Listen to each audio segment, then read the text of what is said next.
I'm Simbongile from Careers Portal. In today's episode, we're going to be joined by Kristal, who is the project lead at Youth Capital. Today, we'll be chatting about matric results, youth unemployment, and what Youth Capital does. Hi, Kristal, how are you doing? I'm great, and you? I'm good, thank you. So, we know that you work with Youth Capital. So, we'd like you to tell us a bit more about what Youth Capital is and what you guys do. So Youth Capital is a youth-led campaign for driving changes in youth unemployment in South Africa. And how we do this is we connect the voices of young people, their lived experiences with research and evidence and data, and we bring that together with other stakeholders in the sector and try to create systemic changes through policy changes, and making sure that these changes really reflect the solutions that will work for young people on the ground in 2021.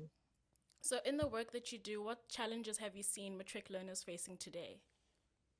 So what we've seen with matric learners is we know that COVID has had a huge impact on the learning experience for everyone who was in school last year, particularly matrics who would already have been anxious, as all matriculants are every year. Added to that, the stress of COVID, the loss of learning time. So young people, I think, were already going into their final matric exams with extra anxiety and stress. Then the delays around the release of the results causing more anxiety. Young people are kind of just in limbo now, waiting for these results. University start dates have been pushed back, but still a lot of anxiety for young people around. Have they passed? Haven't they passed? And then the confusion from the Department of Basic Education around registration for rewriting and supplementary exams, all the second chance programs.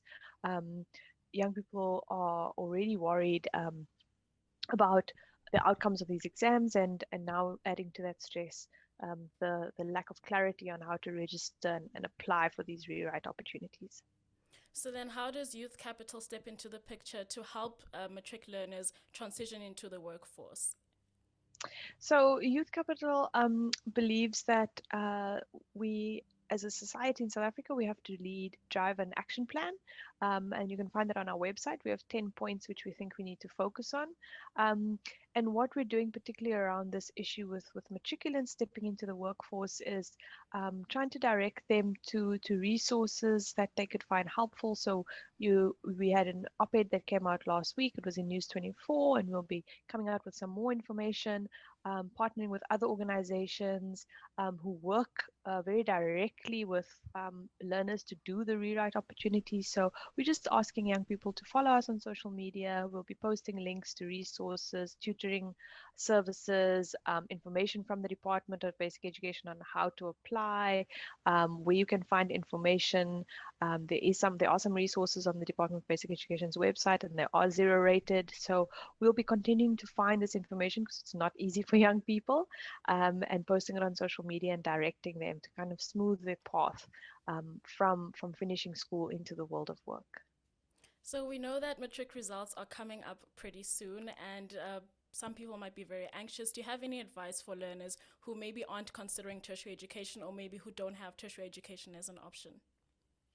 So I think for learners who have not or are not going to be studying further, I think there are a range of entry level opportunities that young people should try to access. Um, and I think what's important for young people is when they're in these positions to ask for reference letters, whether you in a paid position or a part-time position or a volunteer position, it's really important to have a reference letter. Even if you're only there for a month or 2 months, and so, what we suggest to young people is to really put all of your experience on your CV. Ask for reference letters from your employers to signal to future employers what your skills are.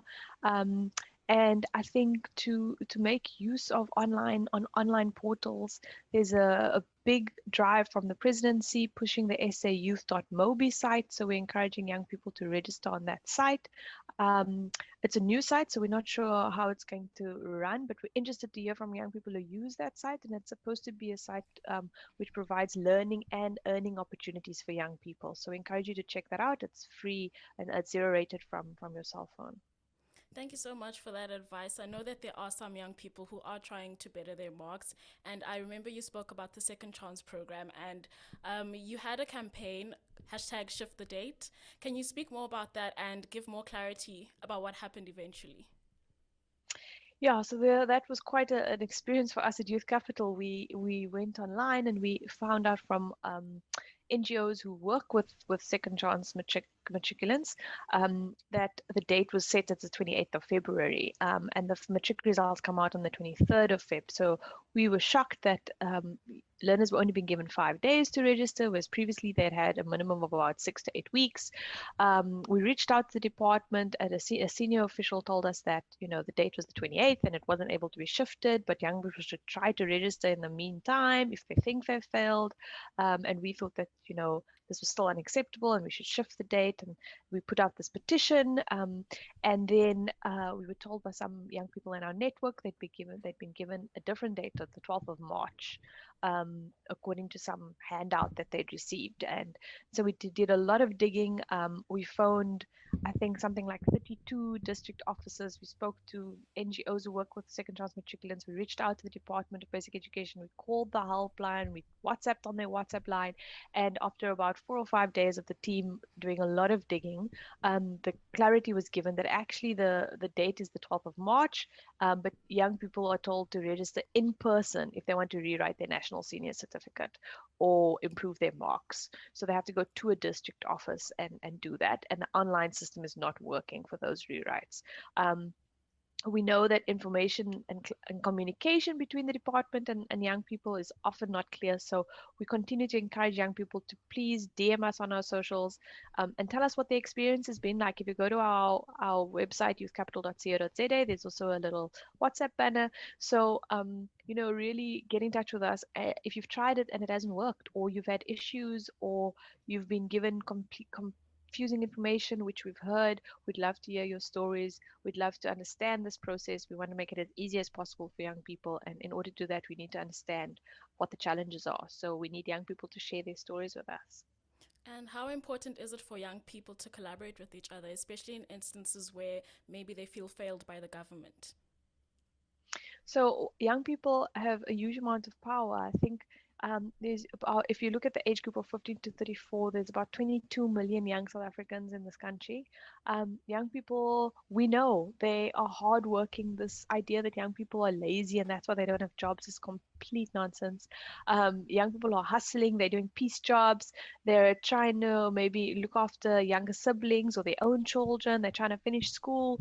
And through all of that, they're really struggling to complete their own education and find a path of employment. And so, what we're saying is to really support these young people, and we need them to be thriving adults, and we need to listen to them. They really know what the solutions are to their own problems, and so if young people can come together around issues in their community, and tell us what their experiences are and what solutions work for them, then we at Youth Capital can elevate that to the ears of the government and other private sector, other decision makers, because we think that's where the best solutions are going to come from this network of young people. I see the sign right behind you says shift gears for youth employment. So, how can young people gain employment through Youth Capital? So Youth Capital is not an employment provider. So we're not a service that's providing employment opportunities for young people. We're really looking at fixing the barriers to employment, like the cost of job seeking, the issues to getting certified, both at a school level and at post-school level. How do we make informal sector work count, or work in the public employment opportunities? So those are the kinds of things that we're looking at in our action plan.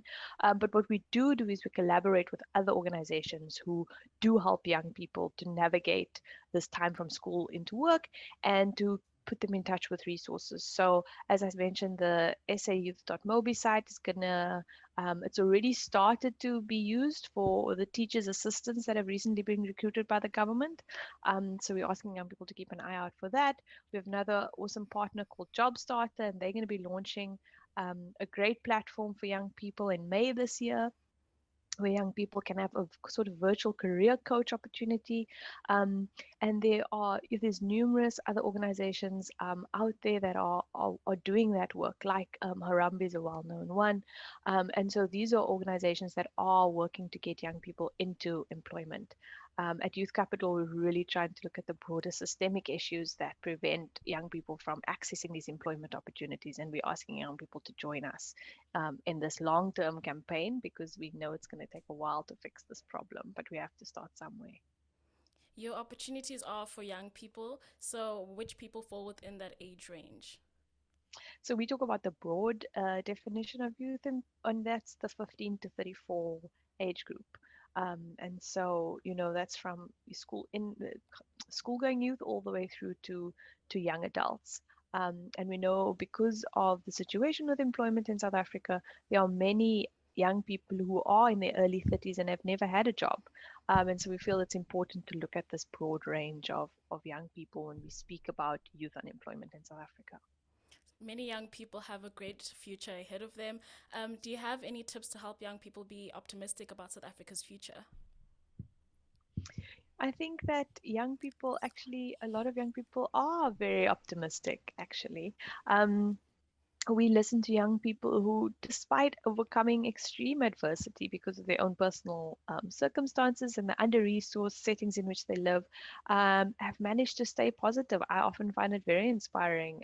Pre-COVID, when we used to do kind of these engagements with young people and meet in a room and have a conversation about their experiences with education and looking for work, young people are often extremely positive, and I think that especially in 2021, it's hard to stay positive. But I think that young people have already overcome so much. And so I think that we have to remember that, and we have to remember that in this age of COVID, young people are probably the most adaptable and the most tech savvy. I'm sure there's lots of young people out there that have had to help their older parents or older aunts and uncles to figure out how to Zoom and do all kinds of things. And I think young people have the ability to make things like we've seen how young people have made WhatsApp chats work to do amazing things, online tutoring through a simple WhatsApp chat.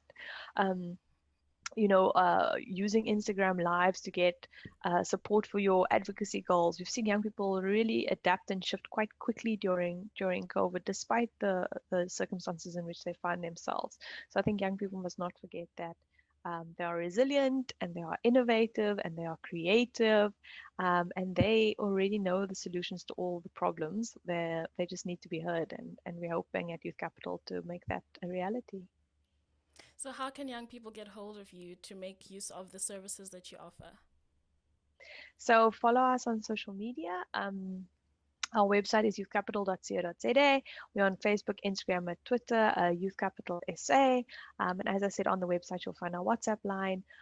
Follow us there. We'll be running a series of campaigns this year. So this Second Chance Matric program was our first campaign, but we'll be doing lots of other work over the course of the year where young people can join, tell us their stories, or lead a WhatsApp chat on things that interest them. So just follow us on social media. Okay, thank you so much for joining us today, and thank you so much for sharing such kind words and words of advice to young people. Enjoy the rest of your day. Thanks so much for having me. Thank you. Bye. Bye.